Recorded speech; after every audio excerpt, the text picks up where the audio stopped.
হঠাৎ থেকে ভেতরে জোনাকির আলোর মতো দুটো কিছুটা জল জল করছে। ওটা দেখে বুঝতে তো পারেই না কি, এবং ও যেটা করে সেটা হলো একটা মানে লাঠি দিয়ে খুঁচিয়ে দেয়। এগুলো ছিল চবনের সরজাতি। হঠাৎ করে দেখছি কি ব্যাপার, এরকম একটা ভাবে তো এটা হওয়া সম্ভব না। কমের ব্যাপার নয়, তুই একটা জিনিস ভুলে যাচ্ছিস। অশ্বিনী কুমার দা নিজেদের পাত্র সেটা উঠিয়ে অশ্বিনী কুমার দাকে অর্ঘ্য দিতে গেলেন। এই সময় ইন্দ্র এসে হাত ধরে ফেললেন চবনের। ভয়ে ওষ্ঠ লেহন করতে করতে তিনি করতে করতে তিনি ফাইনালি বললেন যে আমাকে ছেড়ে দাও, আমাকে ছেড়ে দাও, আমার ভুল হয়ে গেছে। ধীরে ধীরে বড় হয়ে উঠলেন এবং খুব তাড়াতাড়ি বেশ তাড়াতাড়ি বড় হয়ে গেলেন, বিরাট বড় রাজা পারদর্শী হলেন। দিব্যাস্ত্র, অভেদ্য কবচ। আচ্ছা, মানধাতার গল্প তো শুনলাম। সোমক যে আরেকজন যে যজ্ঞ করছেন ওনার কেসটা কি?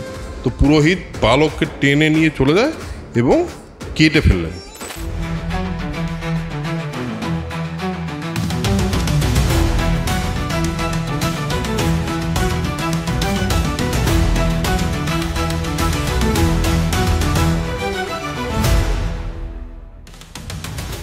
Hello and welcome to soul connection epic. আবার এসে গেছি আর একটা এপিসোড নিয়ে। মাঝখানে একটা এপিসোড একদিনের একটা গ্যাপ গেছে, একটা উইকের, কারণ মাঝখানে ছিল পুজো। আপনাদের সকলকে জানাই শুভ বিজয়ের আন্তরিক প্রীতি, শুভেচ্ছা, ভালোবাসা। বড়োদেরকে আমার প্রণাম এবং ছোটোদেরকে আমার অনেক অনেক আদর। সো আজকের এপিসোড শুরু করছি। আগের দিন আমরা এপিসোড শেষ করেছিলাম একটা কোন জায়গায় প্রেমাচিস? কোথায় শেষ করেছিলাম? আমরা শেষ করেছিলাম ওই তো কৃষ্ণরা এলেন। হ্যাঁ, কৃষ্ণরা এলে এসে কথা বললো, সাত্যকীও বললো টললো। হ্যাঁ, তারপর বললো যে না, ওইসব করে লাভ নেই। ওরা প্রায় বলে এদেরকে থাকতে দাও, আমরা জিতে নিয়ে আসি, তারপরে বলবো যুধিষ্ঠিরকে বলবো যে আচ্ছা 12 বছর পরে তুমি এসে আবার গদিতে বসো। যুধিষ্ঠির সেটাতে রাজি হলেন না, বুঝিয়ে টুজিয়ে ওদেরকে পাঠিয়ে দিলেন। এই জায়গাতে আমরা শেষ করেছি। আচ্ছা, একটা জিনিস বলে দিই, সেটা হলো সরি, এই যে পুরোটা যাচ্ছে, পুরো বিষয়টা লোমশ মুনির সঙ্গে ওরা বিভিন্ন তীর্থস্থানে যাচ্ছে এবং সেখানে এক একটা গল্প লোমশ মুনি তাদের বলছে।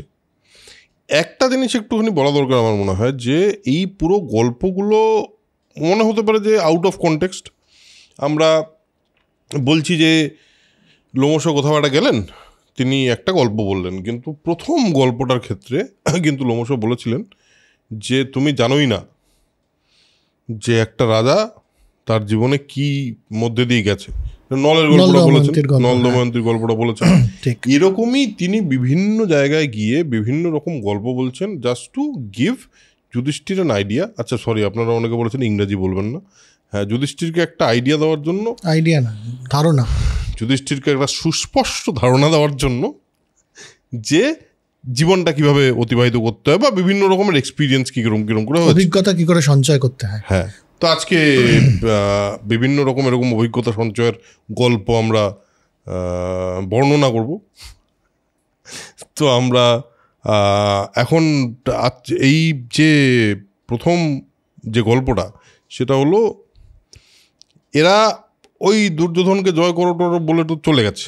তারপর তারা গেছে কোথায়? তারপর তারা বিদায় নিয়ে চলে গেছে যাদবরা। এবার যথারীতি যুধিষ্ঠিররা আবার পুনর্বার যাত্রা করে বৈদুর্য মানে নর্মদা নদীর পাশাপাশি বৈদুর্য পর্বতে এসে ওনারা উপস্থিত হলেন। তো লোমশ যথারীতি বললেন যে এখানেও একটা আখ্যান কিন্তু আছে, এখানে ত্রেতা এবং দাপরের মিলন হয়। ত্রেতা যুগ এবং সন্ধি আর কি। হ্যাঁ, দাপর যুগের মিলন। তো মহর্ষি ভৃগু নাম শুনেছো তোমরা? হ্যাঁ, তার যে পুত্র চবন, সে চবনের একটা গল্প আছে। বলো কীরকম? বলছে চবন এই স্থানে অনেক দিন ধরে তপস্যা করতে করতে, তোমরা বাল্মীকির নাম শুনেছো? বলে হ্যাঁ, বল্মিক যে জিনিসটা দিয়ে মানে উই ঢিপি আর কি, উই ঢিপি চারপাশে ওর উপর হয়ে যাওয়াতে ওর নাম বাল্মীকি হয়, রত্নাকরের নাম। তো এক্ষেত্রে ভৃগুর পুত্র চবনের ক্ষেত্রেও কিন্তু সেম জিনিসটাই হয়, যে ওরাও মানে সম্পূর্ণভাবে আবৃত হয়ে যায়। হ্যাঁ, ওই বল্মিক তারা বা উই ঢিপি তারা। ভালো লাগছে তো এইসব বাংলা শুনতে।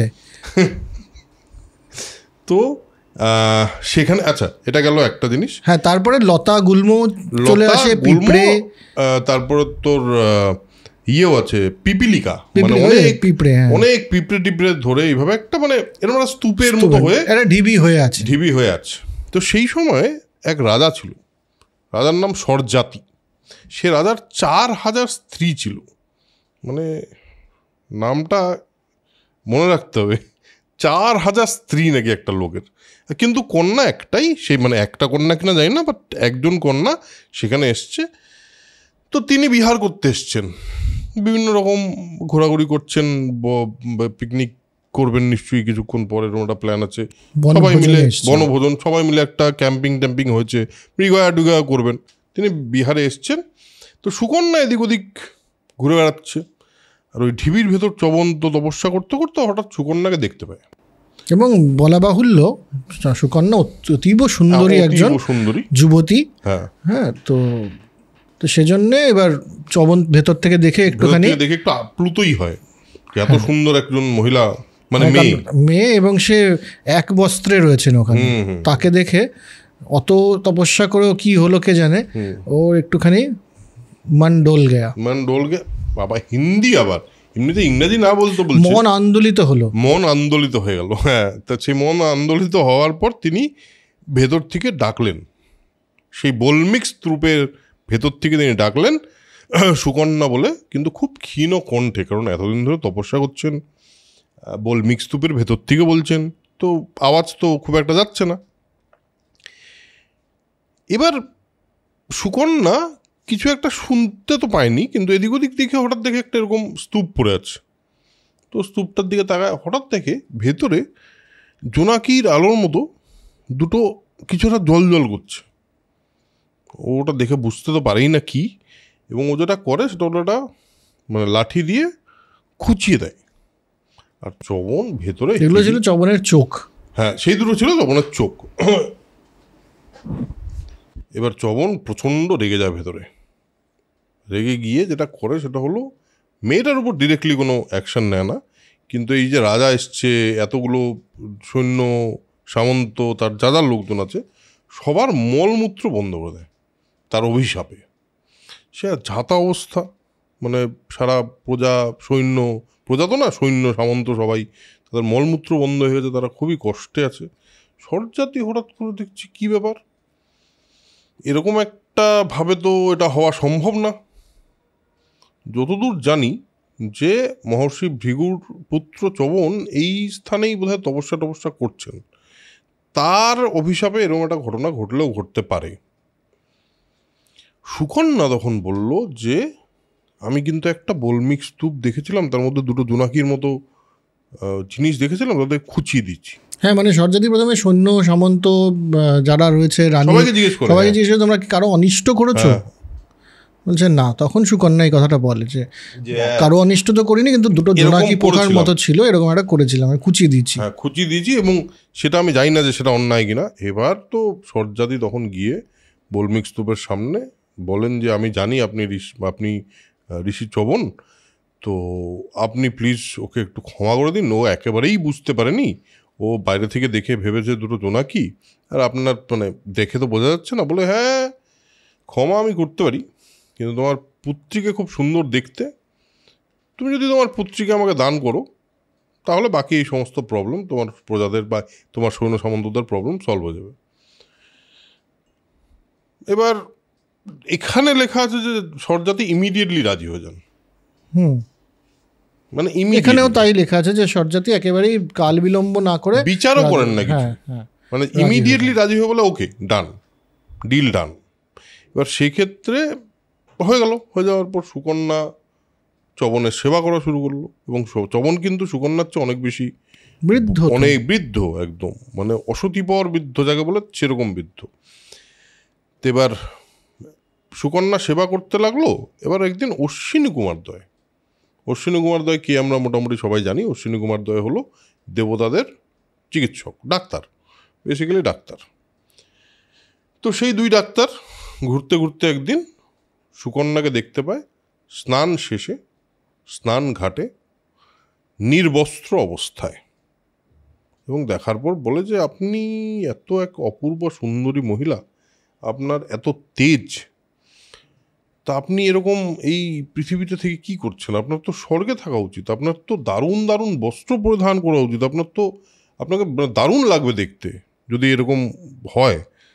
তা আপনি আমাদের সঙ্গে চলুন, আমাদের দুজনের মধ্যে কাউকে একটা আপনি বিবাহ করুন, কাউকে একটা বিবাহ করুন, আমাদের সঙ্গে চলুন, আপনার স্বর্গে থাকবো। তো বলে না না, এইটা বলে তো লাভ নেই, আমার মনে হয় একজন পত্নী হিসাবে আমার যে পতি তার কাছেই আমার স্বর্গ। তো বলে আচ্ছা তাহলে একটা অপশান ওরা দেয়, বলে একটা জিনিস আমি করতে পারি আপনার জন্য, আপনার স্বামীকে, তোমার স্বামীকে আমরা যেটা করব সেটা হলো তোমার স্বামীকে জরামুক্ত করে নতুন যৌবন দিয়ে দেবো। কিন্তু এই তিনজনের মধ্যে যে কোনো একজনকে তোমার চুজ করতে হবে। আর ওদের মাথায় কি আছে যে একদম একটা বয়স্ক লোক যদি হঠাৎ যৌবন পেয়ে যায়, ওর তো প্রোফাইল পিকচার নেই, পুরোনো ছবি দেখে আসবে সুকন্যা, তো চিনতে পারবে না। তার অশ্বিনী কুমার দা এমনিও মানে প্রফেশনালিও বেশ অ্যাক্লেমড, হ্যাঁ, স্বর্গে টর্গে থাকে এবং ওরা দেখতে সুন্দরী জানা যায়। এবার একে এই আমাদের শ্রবণকে একটা জিনিস তারা তৈরি করে দেয়, এবং এখানে বলে রাখা ভালো, চবনপ্রাশ যে শব্দটা সেটা এখান থেকে তৈরি হয়েছে। আচ্ছা, এখানে কিন্তু অন্য ভাবে লেখা আছে ব্যাপারটাকে। কিরকম?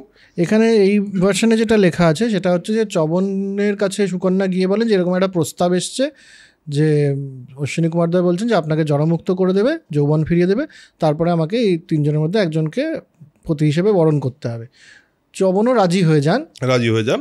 এখানে তার পরের পার্টটা যেটা সেটা হচ্ছে যে বলেন যে তাকে জলে ডুবতে হবে। তো হ্যাঁ, ঠিকই একদমই ঠিক, জলে ডুবতে হবে, জলে তিনজনকে ডুববে, একসাথে উঠবে এবং ওর যৌবন প্রাপ্ত হয়ে যাবে। That is true. বাট এইটারই আরেকটা অংশ অন্যান্য, মানে শতপথ ব্রাহ্মণ, মানে যজুর্বেদের একটা গদ্য ভার্সন, সেখানে এইখান থেকে এই চবনের মানে পুনর্যৌবন প্রাপ্ত হওয়াটাই চবনপ্রাশ হিসাবে লেখা, চরক সংহিতাতেও লেখা। আচ্ছা, এই যে চবনপ্রাশ খেলে তার মানে ওই চবনপ্রাশ নামটাই চবন থেকে তৈরি হয়েছে, ইনি এরকমভাবে পুনর্যৌবন লাভ করেছিলেন। চবনপ্রাশ খেলে তোমাদের যৌবন চলবে। আমাদের একেবারেই চবনপ্রাশ স্পন্সর করেনি, কিন্তু আমরা জাস্ট একটা গল্পের জন্য বললাম। হ্যাঁ, আর তো ছোটবেলা থেকে খাচ্ছি কোথায়। হ্যাঁ, কিছু এখনও তো যৌবন প্রাপ্ত থাকলাম না, সে চরক সংহিতায় কী লেখা আছে তার থেকে খেলে হয়তো অন্য কিছু হতো। যাই হোক, এবার তারা জলে উঠেলেন, এই গল্পে ফিরি, তারা জল থেকে উঠেলেন।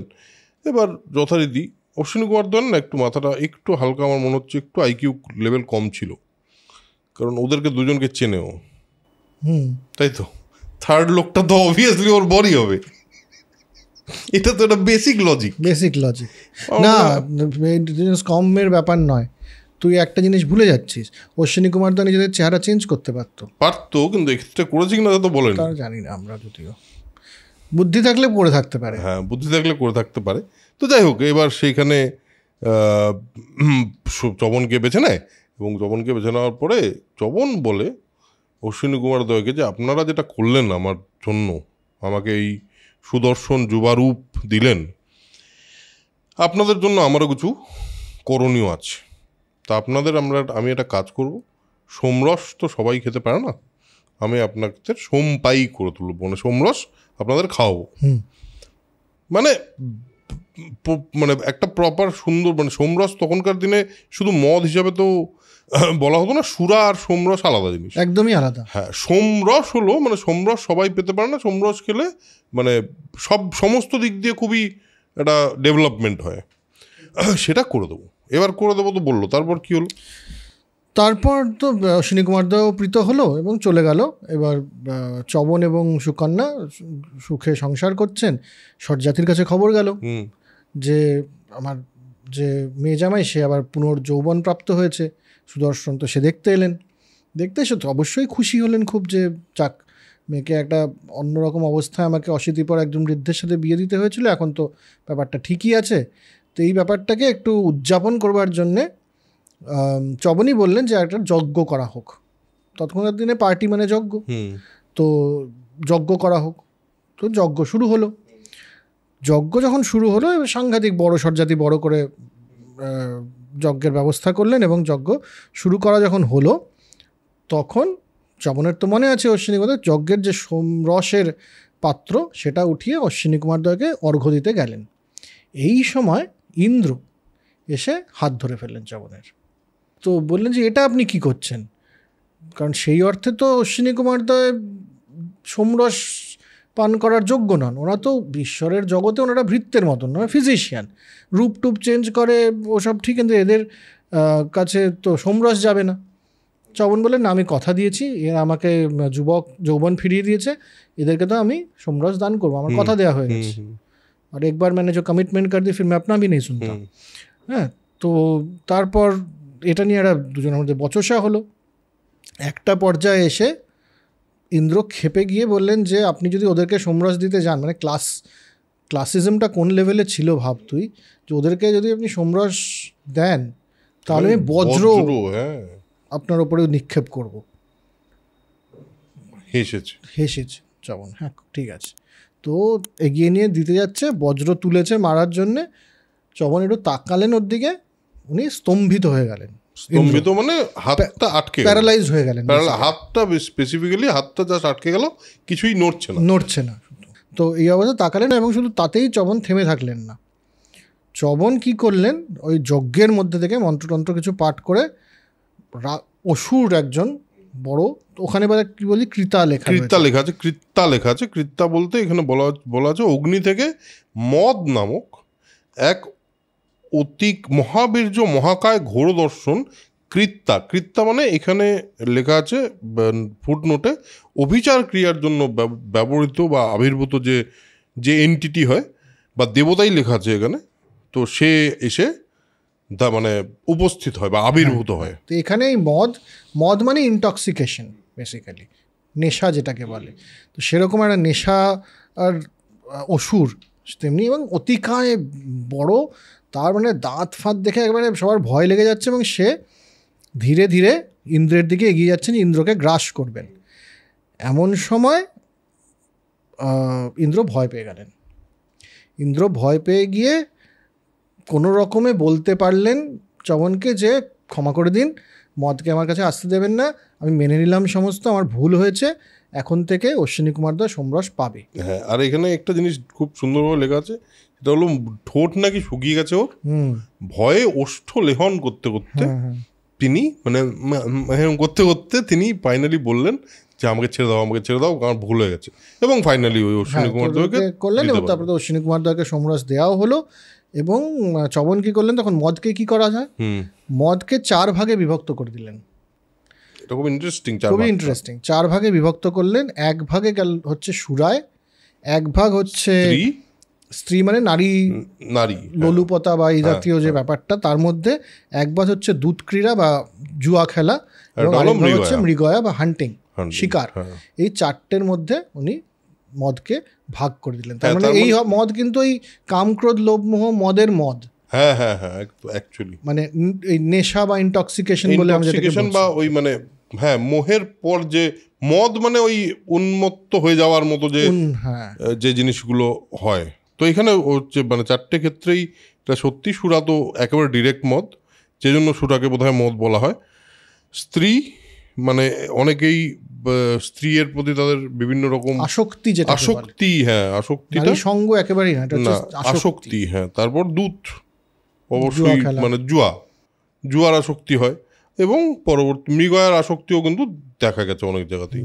এখানেই তো আবার ওই মানে একে হালকা করে তুই যেটা বলছিলি, যুধিষ্ঠিরকে বুঝিয়ে দেওয়া হলো যে তুমি যে জুয়া খেলার তোমার যে একটা দুধ ক্রীড়ার যে একটা ব্যাপার আছে, সেটা কিন্তু আসলে মদ নামক রাক্ষস, এবং সেটা কিন্তু খুব একটা ঠিক নয়, অসুর। এবার তারপর তো এটা হয়ে গেল, যজ্ঞ শেষ হয়ে গেল, এখানে এই গল্পটা চলে গেল বনে।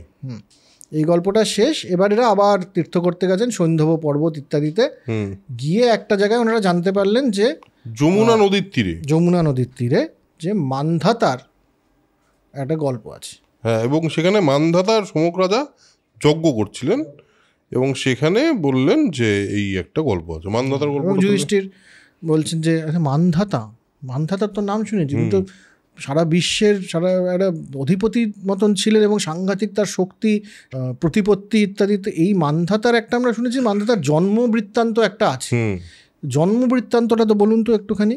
যে জন্মবৃত্তান্তটা কি মান্ধাতার। তো লোমশ বললেন যে শোনো, ইক্ষ্বাকু বংশে, না এটা তো ইক্ষ্বাকু বংশ নয়, হ্যাঁ ইক্ষ্বাকু বংশ তো, হ্যাঁ ইক্ষ্বাকু বংশের একজন রাজা ছিলেন, তার নাম হচ্ছে যুবনাশ্য। তো এই যুবনাশ্য প্রচুর, মানে 1000 অশ্বমেধ যজ্ঞ করেছেন এবং প্রচুর দান করেছেন, সমস্ত কিছু করেছেন, এবং সারা পৃথিবীতে তার মতন ভালো রাজা হয়তো খুব কম ছিল। কিন্তু এত সত্ত্বেও তার একটা প্রবলেম ছিল, সমস্যা ছিল, যে তার কোনো সন্তানাদি ছিল না। তো তিনি একটা সময়ে তার সমস্ত রাজ্যপাট, নিজের মন্ত্রী আমলা এদের কাছে ছেড়ে ইনি চলে যান বনে, গিয়ে থাকতে শুরু করেন এবং সন্তান লাভে তপস্যা এবং যোগ সাধনা করতে থাকে। তো একদিন এই জঙ্গলে থাকতে থাকতে, বনে থাকতে থাকতে তার গলা শুকিয়ে যায় একদম তেষ্টায়, শুকিয়ে তিনি ধীরে ধীরে হাঁটতে হাঁটতে ভৃগুর আশ্রম দেখতে পান এবং সেখানে প্রবেশ করেন। এদিকে ভৃগুর পুত্র যে চবন, এই যে যার কথা এক্ষুনি হলো, চবন ওখানে তো জানেন যে যুবনাশ্বর এই ব্যাপার, তার সন্তানের লাভের জন্যে একটা যজ্ঞ করেছেন, সেদিনই যজ্ঞ করেছেন এবং একটা যজ্ঞ করে একটা ঘড়ায় জল, সেটার মধ্যে মন্ত্রপুত জল আর কি, সেটা সেই পুরো যজ্ঞের সমস্ত সামারি আর কি, নির্যাস সেইটার মধ্যে রেখেছেন এমনভাবে যে এটা মানে ওই যদি রানী, যুবনাশ্বের যে রানী, তিনি যদি এটা পান করেন তাহলে পরে তার সন্তান হবে, পুত্র সন্তান লাভ হবে। তো রাত্রিবেলা এরা এত যজ্ঞ করে ক্লান্ত হয়ে ঘুমিয়ে পড়েছেন, ওই আরোটাকে একটা জায়গায় রেখে, ঘোড়াটাকে রেখে ঘুমিয়ে পড়েছেন।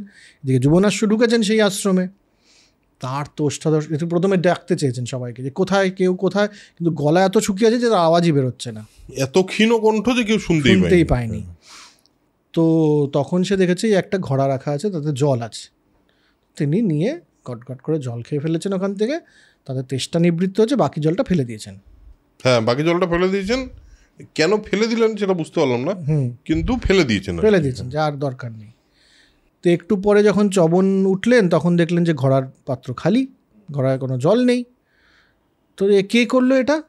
এই সারা দিন মানে আমরা এত যজ্ঞ টজ্ঞ করে একটা বানালাম, বললো তো তখন যুবনাশ্য বললেন যে আমি করেছি, আমার এরকম ঘটনা, আমি প্রচণ্ড তৃষ্ণার্ত হয়ে এখানে জলটা খেয়ে ফেলেছি। বলে এটা তো আপনার করা উচিত হয়নি, অনুচিত কার্য হয়ে গেছে। কারণ তখন বললেন যেমন যে এটা তো আপনারই সন্তান কামনার জন্য আমরা যে যজ্ঞ করেছি, তার ফলাফল এই মন্ত্রপুত এক ঘোড়া জল, তপসিদ্ধ মন্ত্রপুত একটা জল, যেটা খেলে পরে প্রায় ইন্দ্রের সমান আপনার পুত্র জন্মাতো। এই কিন্তু আপনি সে জলটা খেয়ে ফেললেন কোনো না করে। হ্যাঁ, এরকম কেউ করে আর ফেলে দেয় কেউ? জল নষ্ট করা ভালো নয়। এই জন্যই আমিও কিন্তু বটলে জল খেয়ে বাকি জলটা রেখে দিই, ফেলি না কখনো, জল নষ্ট করতে নেই। তো যাই হোক, কিন্তু এখন তো এটাকে তো আর কিছু করা যাবে না। এখন যেটা হবে শুনুন, আপনারই পুত্র হবে, মানে আপনার শরীর থেকেই পুত্র সন্তান জন্মাবে। আমরা এটুকু করতে পারি যে আপনার গর্ভযন্ত্রণাটা হবে না। গর্ভযন্ত্রণা, গর্ভধারণের যে ক্লেশ, সেটা মানে অ্যাকচুয়ালি হিসেবে সেটা পুরুষরা নিতেও পারবে না, নিতেও পারবে না, সেটা আপনার হবে না, কিন্তু আপনার শরীর থেকেই জন্মাবে। তারপর কি আর করা, 100 বছর এইভাবে, 100 বছর, হ্যাঁ 100 বছর। তো তার বাঁদিকটা ফুলে গিয়ে ওখান থেকে একটা পুত্র সন্তানের জন্ম হয়, ক্ষীণকায় পুত্র সন্তান। তো ক্ষীণকায় দেখে এবং এত সমস্ত শুনে ইন্দ্র চলে আসেন ওখানে। হঠাৎ ইন্দ্র কেমন করে এলেন সেটার কোনো ব্যাখ্যা নেই। আমার মনে হয় ইন্দ্রের মতো পুত্র হবে বলেছিল, হতে পারে। তো ইন্দ্র এলেন এবং দেখলেন এত ক্ষীণকায়, তিনি তার তর্জনী তার মুখে দিলেন এবং বললেন মাম ধাতা। মানে আমি একে, I will nurse him, basically তার যে মানে মাতৃদুগ্ধ পালনের যে পান করার যে ব্যাপারটা ছিল, সেটা আমার আঙুল থেকে অমৃত খেয়ে সেটা হয়ে যাবে। তো এই মাম ধাতা থেকে তার নাম হয়েছে মানধাতা। হ্যাঁ, এবং অবশ্যই সে একেবারে মানে ইন্দ্রের থেকে সমস্ত কিছুই পেলেন তিনি, মানধাতা, এবং পেয়ে ধীরে ধীরে বড় হয়ে উঠলেন এবং খুব তাড়াতাড়ি বড় হয়ে উঠলেন এবং বিরাট বড় রাজা, পারদর্শী হলেন দিব্যাস্ত্র, অভেদ্য কবচ, সেই সব। আর উনি ওই শুধুমাত্র 100টা এই সহজ 1000 বোধ হয় না, 100টা রাজস্ব যজ্ঞ করেছেন, 100টা অশ্বমেধ যজ্ঞ করেছেন। এত বড় ব্যাপার। এই হচ্ছেন মান্ধাতার জন্ম বৃত্তান্ত, এবং তারপরে তিনি কত বড় রাজা হয়েছেন সেটা আমরা সবাই জানি মোটামুটি। হ্যাঁ, এবং একটা জিনিস বলা যায় মান্ধাতার ক্ষেত্রে, মান্ধাতা কথাটা আমরা শুনেছি মান্ধাতার আমল দিয়ে। এই মান্ধাতার আমলের কথা বলিস না ভাই, তো মান্ধাতার আমলের জিনিস এটা আমার মনে হয়, মানে আমি এটার একটা রিসার্চ করছিলাম, বেসিক্যালি মান্ধাতা 2-3টে কারণে মান্ধাতার আমল বলা হয়ে যে থাকতে পারে বলে রিসার্চাররা বলছেন। একটা হলো যে কিছু কিছু মতে মান্ধাতা নাকি 3.5 লাখ বছর আগে ছিলেন, মানে কিছু কিছু মতে আর কি, ওটা ইয়েও নয়, মানে পৌরাণিক মতে। এবং সেই ক্ষেত্রে যদি ওই অতটা পুরনো হয় তাহলে সেই সময়কার, যদি সেটা নাও হয়, এটা একটা দিক, সেটা যদি নাও হয় তাহলেও এটা হলো যেই সময়কার কথা বলা হচ্ছে সেটা অনেক পুরনো সময়, এবং সেই সময় উনি একমাত্র ত্রিভুবনের রাজা ছিলেন, মানে সমস্ত কিছুর রাজা একজন উনি ছিলেন। এইটা একটা কারণ যে ওই সময় মান্ধাতার আমলের কথা বলা হয়। আরেকটা হলো ওর মানে মান্ধাতা কিন্তু যেহেতু খুব তাড়াতাড়ি বড় হয়েছেন, ওই জন্য উনি খুব তাড়াতাড়ি বৃদ্ধও হয়েছেন, সেই কারণেও মান্ধাতার আমলের কথা বলা হয়। এই 3-4টে মানে ভ্যারিয়েশন পেলাম আমি বিভিন্ন জায়গায়।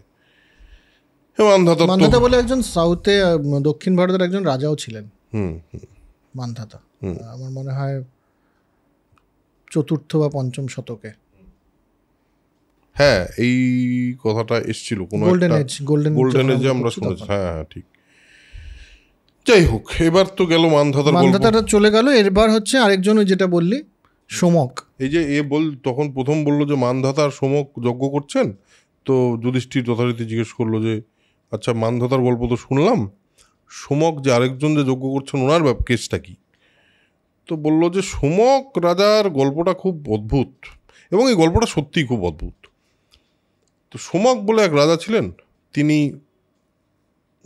তার 100 ভার্যা ছিল, মানে 100 জন পত্নী। বৃদ্ধ বয়সে অনেক দিন চেষ্টা করার পর, অনেক দিন মানে তপস্যা করার পর, বিভিন্ন উপায় সাধন করার পরে ফাইনালি জন্তু নামে একটা মাত্র পুত্রের জন্ম হলো, এবং বৃদ্ধ বয়সে, তার তখন বৃদ্ধ বয়স, এবং তার রানীদেরও তারাও আস্তে আস্তে তাদের মা হওয়ার বয়স পেরিয়ে গেছেন। এবার যথারীতি একটা পুত্র হয়েছে যার নাম জন্তু। এই জন্তু নামে এক পুত্র হয়েছে। জন্তু নামটা আমার মনে হয় তখন জন্তু নামটা এই মানে অবভিয়াসলি না হলে কেউ জন্তু নাম দেবে না কোনো পুত্রের, নিশ্চয়ই অন্য কোনো মানে আছে। তো সেই শতপত্নী, 100 জন রানী, তো 100 জনই তো মা, বিমাতা হলেও তোরা মা, তো সব আর কারোই সন্তান নেই, একমাত্র সন্তান, তাকেই বেষ্টন করে সবাই আছে, তাকে ঘিরেই সমস্ত কিছু হচ্ছে, যত আনন্দ, যত খেলাধুলা যা হচ্ছে। এবং সবচেয়ে বড় কথা, তার মানে কোনো রকমের ক্লেশ পেতে দিচ্ছে না, হ্যাঁ, কোনো রকম খুব আগলে রাখছে। হঠাৎ করে একদিন এক পিপিলিকা বা এক পিঁপড়ে তাকে কামড়ে দেয়, এই জন্তুকে, এবং কামড়ানোর সঙ্গে সঙ্গে সে কেঁদে ওঠে, এবং এই কেঁদে ওঠার সঙ্গে সঙ্গে তার এই 100 মা একসাথে কাঁদতে শুরু করে। তো এবার সোমক আর্তনা কি হলো করে ভেতরে এসে দেখে, আরে বাবা, এ তো পিঁপড়ে কামড়েছে। পুত্রকে শান্ত করে, পুত্র শান্ত হয়, তারপর চারিদিকে দেখে ব্যাপারটা, যে একটা ছেলে, এতগুলো মা, এরা তো যে কোনো কিছুতে খুবই বেশি টেনশন করে ফেলছে, এবং এই জিনিসটা তো খুব একটা শান্তির জিনিস না আমার জন্য। তার পুরোহিত ও মন্ত্রীবর্গকে ডেকে তারা বললেন যে দেখো, এই এক পুত্রের চেয়ে না পুত্র না থাকাই ভালো ছিল। এর জন্য একটা পুত্র যেন, এক পুত্রে শুধু উদ্বেগী হয়, আমার হয়, আমার রানীদের হয়। আমি মানে পুত্রের জন্যই শতবার বিয়ে করলাম, কিন্তু পুত্র হলো একটা, মানে এর চেয়ে দুর্ভাগ্য আর কি হতে পারে, এর চেয়ে দুঃখের আর কি হতে পারে বলো? আর আমার পত্নীদেরও যৌবন তো শেষ। এবার আমার পত্নীদের যৌবন তো শেষ, আমি জানি না এখন কোনো উপায় আছে কি না। আমার মানে ব্যাপারটা তো ভালো লাগছে না, কিন্তু কোনো কি উপায় আছে যাতে আমার শতপুত্র হবে? পুরোহিত পুরো এই মানে গেছে কিন্তু পুরোহিত ও মন্ত্রীবর্গের কাছে বলতে, তো পুরোহিত তাকে বলে একটা উপায় কিন্তু আছে। উপায়টা খুব একটা সুবিধার না, কিন্তু উপায় আছে। বলছি কীরকম? বলছে একটা যজ্ঞ আমি করব, তাতে যদি আপনি আপনার এই জন্তু বলে যে সন্তান আপনার, তাকে যদি আপনি আহুতি দেন, তাহলে উইদিন সাম টাইম, মানে খুব তাড়াতাড়ি আপনার প্রত্যেক পত্নী পাবে, সন্তান পাবে, এবং শুধু তাই না, জন্তুও আবার পুনর্জন্ম নেবে। হ্যাঁ, এবং এটার মধ্যে খুব অদ্ভুত বলে যে ওই যজ্ঞাহুতির সময় যে আপনি আহুতি দেবেন, তারপরে সেই ধোঁয়ার গন্ধটা তো এই শতপত্নীর সবার নাক দিয়ে প্রবেশ করবে, তাতেই আবার তারা কনসিভ করে ফেলবেন, তারা গর্ভবতী হবেন। তো এবার ও একটু ভাবে যে এটা কী ধরনের, মানে এটা কি হবে, এটা হবে। তো বলছে চিন্তা করবো না, জন্তু আবার কিন্তু জন্ম নেবে, তার পিঠে একটা কোনো মানে সোনার মতো একটা চিহ্ন থাকবে পিঠে। রাজা একটু চিন্তা ভাবনা করে সম্মত হন যে ঠিক আছে, পুরোহিত যখন বলছেন নিশ্চয়ই। এবার আমাদের রাজপত্নীরা তো মেনেই নিতে পারে না ব্যাপারটা, এই কী রে বাবা, এটা কি হবে। তার হাত ধরে বিলাপ করতে থাকে, চিৎকার করতে থাকে, এবং কিছুতেই মানে তাকে যেতে দেবে না, এরকম একটা অবস্থা। তো পুরোহিত বালককে টেনে নিয়ে চলে যায় এবং কেটে ফেললেন, এবং তার বসা দিয়ে মানে যাই না কি এক্স্যাক্টলি বলা হচ্ছে, যাই হোক তাকে কেটে ফেলেন, এবং তারপর যথাবিধি যা যা হোমযজ্ঞ হয় তাকে আহুতি দিয়ে হোমযজ্ঞ করা হলো, এবং তার গন্ধ আঘ্রাণ করে কিন্তু সঙ্গে সঙ্গে রাজপত্নীরা শোকার্ত হয়ে পড়ে গেলেন ভূমিতে। যেই পড়ে গেলেন সবাই কিন্তু গর্ভবতী হলো যথাকালে সমক শতপুত্র লাভ করলেন। জন্তু ওই সোনার চিহ্ন ধারণ করে তার মানে যে আগের মা ছিল সেই মায়ের গর্ভ থেকেই তিনি আবার জন্মগ্রহণ করলেন। এটা তো হয়ে গেল। এরপর কি হলো বলো? এবার এই 100 পুত্রের মধ্যে কিন্তু জন্তুই সবচেয়ে সে অর্থে কাবিল, সবচেয়ে গুণী ছেলে। তো যাই হোক, এগুলো হলো। তারপর কালে কালে বৃদ্ধ হয়ে তো ইনি মারা গেলেন, রাজা সমক। মারা গিয়ে যখন ওপরে উঠলেন ধর্মরাজের এখানে, গিয়ে দেখলেন যে কুলপুরোহিত যে সে নরকে জ্বলছে। তো ধর্মরাজকে প্রথমে ওনাকে জিজ্ঞেস করলেন যে কী হলো। বলে যে আপনাকে বুদ্ধি দিয়েছিলাম যে ছেলেকে আহুতি দিয়ে 100 পুত্রের জনক হতে, তার জন্যে আমার এটা হচ্ছে, এই পাপের আমি ফল ভোগ করছি। ধর্মরাজকে বললেন যে ধর্মরাজ, এটা তো আমার জন্যে করেছে, এটা তো তার কোনো দোষ নেই। দোষ বা যদি তার দোষ হয়েও থাকে, আমিও সমান দোষী। এবং শুধু তাই না, ও প্রথমে বলে যে আপনি ওনাকে স্বর্গে পাঠিয়ে দিন, আমাকে নরক যন্ত্রণা দিন। তখন ধর্মরাজ বলেন না, আপনার পুণ্য আছে অনেক, আপনাকে সেটার ফল আপনি পাবেন। হ্যাঁ, এবং এখানে একটা কথা আছে, এই শ্লোকটাও বললাম, সেটা হলো যে যার কর্ম তাকেই ভোগ করতে হবে, তার ফল তাকেই ভোগ করতে হবে, অন্য কেউ সেটা নিয়ে নিতে পারে না। এটা তো কর্মসিদ্ধান্তের একবারে গোড়ার কথা। তো কিন্তু সমক বললেন না, আমার জন্যে আপনি যদি অনেকে সরিয়ে আমাকে না দিতে পারেন, তাহলে আমাকেও এই যন্ত্রণা ভোগ করতে দিন, কারণ আমি নিজে মনে করছি আমিও সমানভাবে দোষী। তো বললেন ঠিক আছে, তাহলে যতদিন ইনি নরক যন্ত্রণা পাবেন ততদিন আপনিও নরক যন্ত্রণা পাবেন, সেটা শেষ হলে পরে তখন আপনার যে কর্মফল সেটা আপনি কিন্তু পাবেন এরপর। তো রাজা সমক তার কুলপুরোহিতের সাথে, কুলপুরোহিতের নামটা দেয়া নেই, তার সাথে এই নরক যন্ত্রণা ভোগ করলেন, এবং তারপর গিয়ে তিনি তার ফলও, মানে তার নিজের কর্মফলও তিনি পেয়েছিলেন স্বর্গে।